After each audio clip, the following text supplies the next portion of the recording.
Vendor Perkhidmatan dan Peralatan Minyak dan Gas OGSE Sabah meraih pendapatan keseluruhan RM2 bilion daripada kontrak Petronas dan Petroleum Arrangement Contractors PACS antara 2021 hingga 2024.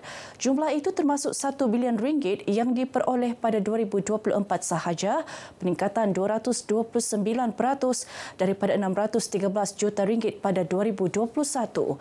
Bilangan syarikat OGSE Sabah turut meningkat 91% daripada 79 kepada 151 syarikat. Ketua Menteri Datuk Seri Panglima Haji Noor dalam ucapannya berkata, pencapaian ini menunjukkan kejayaan usaha sama menerusi Perjanjian Kerjasama Komersial CCA dengan Petronas sejak Disember 2021. Teks ucapannya dibacakan Menteri Kewangan Datuk Seri Panglima Masidi Manjun di Kota Kinabalu.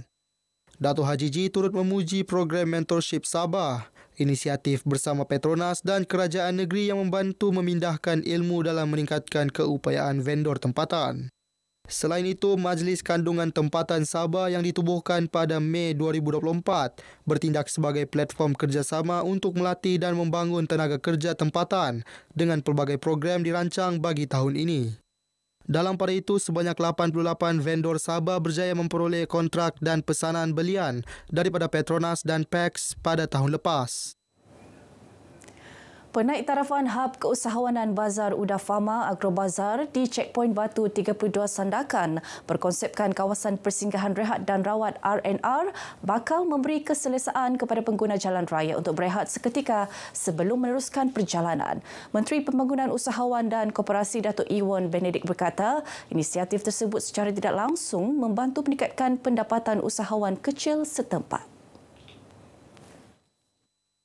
Beliau berharap inisiatif R&R yang pertama itu akan menjadi pemangkin kepada pewujudan R&R di laluan Pen Borneo pada masa akan datang.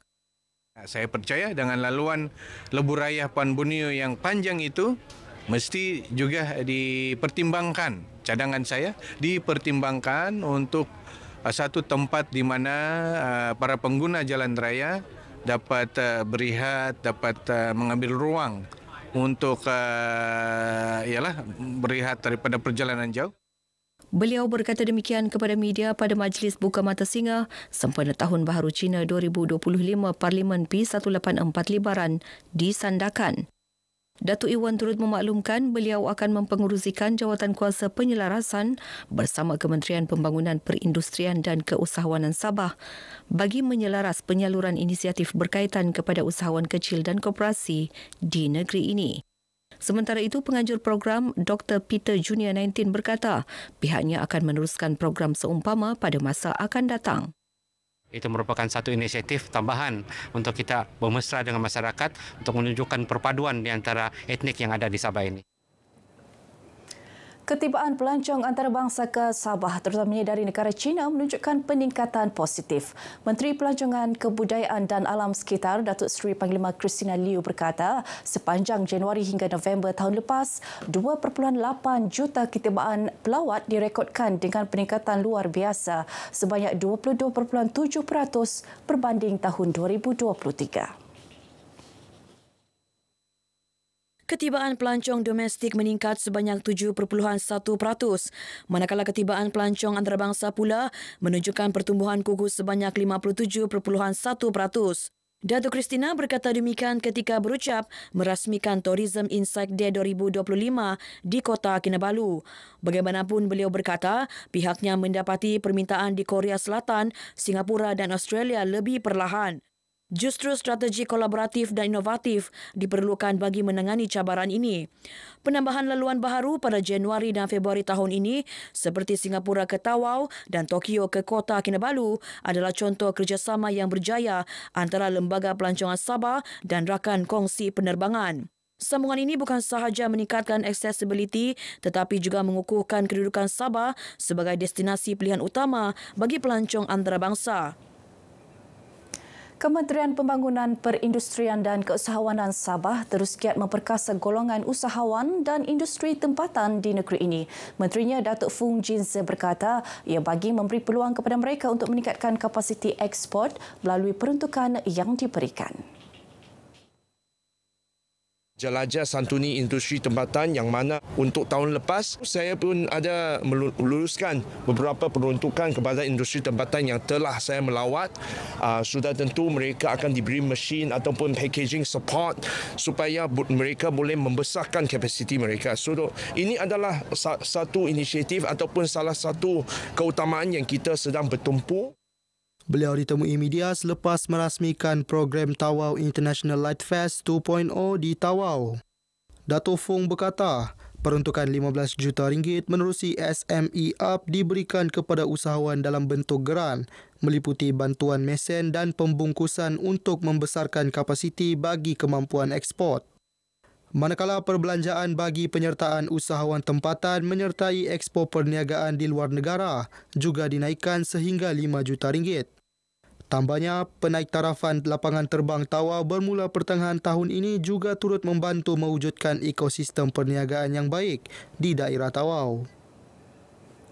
Syarikat perladangan di kawasan Kalabakan diminta agar bekerjasama untuk mewartakan sebahagian tanah dijadikan sebagai tempat perlindungan hidupan liar, khususnya gajah, yang bagi menyokong usaha mengatasi konflik antara gajah dan manusia dengan mengenalpasti kawasan liar gajah dan koridor gajah. Saya telah bertemu dengan Menteri Pelancongan tahun lalu berkenaan perlunya wujud Wildlife Elephant Corridor. Dia di Kinabatangan ada untuk gajah-gajah ni habitatnya di sana lah. Tapi untuk Kalabakan ni tidak ada. So perlu kerjasama di antara pemilik-pemilik ladang yang besar, Sabah Sofood, S3 dan mereka lah yang terlibat lah. Sebelum ini, penemuan bangkai gajah pigmi Borneo tanpa kepala di Jalan Kalabakan Sapulut Ahad lepas mencetuskan kemarahan dan kebimbangan dalam kalangan aktivis pemuliharaan dan orang ramai. Susulan itu, Menteri Pelancongan Kebudayaan dan Alam Sekitar Datuk Seri Panglima Christina Liu mengarahkan agar Jabatan Hidupan Liar menjalankan siasatan menyeluruh berhubung penemuan itu. Keluarga memainkan peranan penting untuk memberi sokongan moral kepada prospek penjara agar menjalani kehidupan baharu yang lebih baik. Ahli Parlimen Sandakan Vivian Wong Sherry berkata, prospek perlu memanfaatkan sebaiknya inisiatif pelepasan banduan secara berlesen PBSL untuk kembali ke pangkuan keluarga dan berubah menjadi insan yang bertanggungjawab dan produktif. Selain keluarga, masyarakat sekeliling juga perlu memberi sokongan dengan membuka peluang pekerjaan kepada prospek yang dilepaskan di bawah PBSL. The way mereka jaga banduan adalah sangat baik, di mana that's why mereka boleh dapat memenuhi tahap untuk PBSL ini. So of course it's not easy sebab that's why they are here di dalam penjara, tapi dengan tim yang sangat strong saya yakin pencapaian ini dapat dilakukan. Beliau berkata demikian selepas merasmikan program pelepasan banduan secara berlesen PBSL Ihsan Madani ke pulangan yang dinanti sempena Tahun Baru Cina di penjara Sandakan. Jabatan Penerangan Sabah akan melaksanakan 1,500 program hebahan Info on Wheels IOW tahun ini. Pengarahnya Jainisah Muhammad Noor berkata, program IOW itu antara lain memberi fokus kepada isu berkaitan kejayaan Malaysia menjadi hos ASEAN 2025, jenayah cyber dan pindaan Akta Komunikasi dan Multimedia 1998. Mesej ini dibawakan oleh Jabatan Penerangan Malaysia. IOW turut melibatkan penyampaian dasar kerajaan serta hebahan bencana termasuk banjir. Tahun lepas kita berjaya melaksanakan sebanyak 1,295 hebahan IOW di seluruh negeri Sabah lah ya. Ini sebenarnya yang dilaksanakan oleh pegawai-pegawai kita di daerah yang mana mereka perlu melaksanakan IOW sekurang-kurangnya 3 kali sebulan. Jainisah berkata hebahan bergerak itu masih relevan dan kekal digunapakai sehingga kini khususnya di Sabah. Antara lain disebabkan faktor geografi dan kawasan yang luas. Hebahan IOW juga dilihat amat berkesan sampai kepada golongan sasar khususnya masyarakat yang tinggal di luar bandar. Baik, sekian paparan berita pagi Sabah kali ini. Menyusul selepas ini berita pagi Sarawak bersama Lydia Yusrida. Dari sungai hingga segara, Palestin pasti merdeka.